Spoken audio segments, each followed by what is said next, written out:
when I started my career as a cell biologist, I was back in the world of conventional Newtonian physics, that the universe has a material realm and an energy realm, and what's made out of matter is not really affected by the energy realm. That was the old story.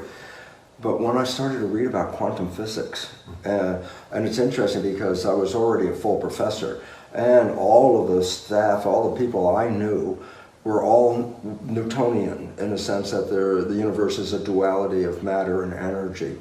And when I started to read the quantum physics, it just blew my mind because, oh my God, I was just learning about it, but I realized none of my colleagues in the conventional medical world had any idea of what was going on. I love it because the duality that exists is just an illusion, that matter is not even, there is no such thing as matter. I love it, there's a quote from Albert Einstein that said, the material universe is an illusion, albeit a very persistent illusion, and that we buy into it. And yet, what blew me away was the fact that if you take the atom apart and we say, oh, we've got little things like electrons, protons, and neutrons, but then, when they finally were able technologically to look inside, there was nothing matter, there was no physical thing. That an atom is a vortex of energy like a nano tornado. And it spins. Well, if it spins, then there's a cycle to it. And every atom has a unique cycle to it. And so everything vibrates, okay? And it's interesting because today's technology in medicine are scans. CAT scan, PET scan, MRI scan. I go, well, what's that? I said, well, they show the structure of the body. And I go, yeah, but it's not using photons of light. It's reading an energy body. And when you see the energy body, it's the exact same structure as the physical body that we perceive. So when I give lectures and try to get people to break from the belief of a material reality, I explain the first thing is this. We see matter, and I joke, I say, we see matter because the lights are on. And they look at me and I go, well, the significance is this. I'm a vortex of energy. And a photon of light hitting a vortex of energy is reflected back. So you don't see the energy, but you see is a veneer of photons that are hitting the surface and coming back out. So that underneath, that's why in the dark, there's nothing you can see there. And so I get people to get to try to understand that an atom is not made out of matter. Every atom vibrates. And when you look at the periodic table of elements, every element has its own unique electrical vibration to it. So that all of a sudden says, well, how does energy interact? And that's the cool part, that it's called interference. That energy is in waves, okay? Invisible waves. And when you have two energies, let's say both with waves, okay? If you line up the energy so the waves are coherent with each other, then you take the value of each energy wave and add it up. And it becomes greater than the value of either of them alone. So that's called constructive interference, okay? But the other part is this. If I have a wave going up, but I send in a wave that is simultaneously going down, so one is up, one is down, but you add them together and it goes to zero. And that's called destructive interference. It cancels energy. So in the public, when I try to talk about it, I say, well, you're maybe more familiar if I said good vibes and bad vibes. Good vibes enhance your energy because the energy around you is in harmony and it's constructive interference. And life is energy. Well, we should put that in, bottom line. No energy, no life. So when you're in a place where the energy is in harmony with you, constructive interference enhances your vitality and energy. In contrast, bad vibes is where the energy comes in and cancels your energy. And so like noise canceling earphones, how do they do that? They record the sound that's coming in and then play it back just out of phase, so that as one is going up, the other is going down, and all of a sudden the noise is gone and you can't hear anything all of a sudden. Well, life is energy, so cancellation vibration takes you toward death. Yes. Okay? But it's a warning system because biology is intelligent, it's based on survival. So we think, oh, I'm reading the world with my eyes and sounds and all that. It's like, no, first level you read the world is energy. Because the system knows if the energy goes up, I'm more vital. If the energy goes down, I'm going toward death. And all of a sudden it's like this energy, which conventional biology is totally ignored because it wasn't in that material realm they believe, is the primary understanding of why life is all about energy. So no energy, no life. So the beautiful part, of course, about the wonderful vibrations that come forth in your programs and what you create is that it is really in harmony with life.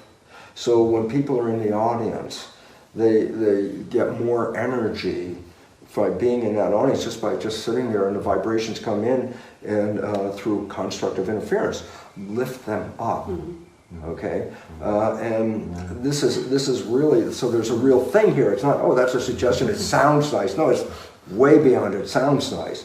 It is an energy that shapes your physical realm that you perceive, physical realm you perceive. Absolutely. You know what's interesting is because we have thoughts, and I said, well, can I see your brain activity? And he said, yeah, I could put electrical wires on your head. It's called electroencephalograph, and I read your brain activity. And that's because the electrical activity of the brain is conducted like a wire up to the skin, so you can read it. But there's a newer technology for reading brain activity. It's not electroencephalograph, it's called magnetoencephalograph. I said, well, so it reads the brain. I go, yeah, but the probe doesn't touch the head. The probe is out here, and you're reading brain function inside. Well, the moment you recognize this, oh my God, my thoughts are not contained in my head. My thoughts are broadcast back out into the field. Okay? So the relevance is if you get a group of people, it's like a tuning fork. You get a bunch of people in the same tuning, you amplify the energy field. So even a person who's not there walks into the field and is like, oh wow, they don't even know what's going on, but it amplifies. So it's a real interesting aspect that says our thoughts are manifesting the world via the constructive, destructive interference patterns. So I'll add this one because this is like really the most critical understanding, and it's from Albert Einstein. And the energy that we're talking about, the vibrational stuff that you can't see, whether it's music or thought or what's out there, is called the field. And here's the quote: the field is the sole governing agency of the particle. Particle is the material expression. The field is the governing agency of matter. So when you have thoughts and you send out a field, your vibrational field interacts with what we perceive as matter, and either enhances it or takes it down. And so the relevance about that is, that why she knows what I'm thinking? Oh, exactly. That's a true story, because the closer you are as a couple, if you listen to a couple's conversation that are very close, it's like, and you're on the side going, what the hell are they talking about? Like, yeah, you want to? Of course, sure, at 5, okay, 9. And it's like, what the hell are they talking about? The energy gets picked up the closer you are. And in fact, more ancient civilization people didn't even have to really talk to each other because we were programmed to read the field. But children can do this, but we don't exercise it, and it's based on use it or lose it. If you exercise this activity, then it's functional, and it's really critical, because then, and you do it anyway subconsciously. You can be near a person and all of a sudden feel whether you're attracted to that person or repelled by that person. Is when your energy is complemented with their energy, did it enhance you? Wow, that feels good, I want to be here, good vibes. Or someone who's sending off energy that's really cancellation energy, takes away your energy. You stand next to them, all of a sudden you feel weak because the energy in your life is canceled. So it's the first compass in biology. Before there were eyes, before there were ears, and all the other senses, the first coupling is vibration. It's interesting. So, when I talk about it, I say snails are, they lay eggs. The baby snail comes out. There's no mother, father. There's no teacher. There's nothing there. And yet, they're free to go out in the world. And I said, well, how do they survive? And the answer is this. They only have one gauge on their mental dashboard, an energy gauge. If they move one way and the energy drops, it says this is threatening. So they just move a direction to find where the energy gets up higher. Is this plant a good plant to eat or a bad plant to eat? They, like shamans, they read the energy of the plant. So they don't need an education. All they need is the prime directive. always move toward higher energy.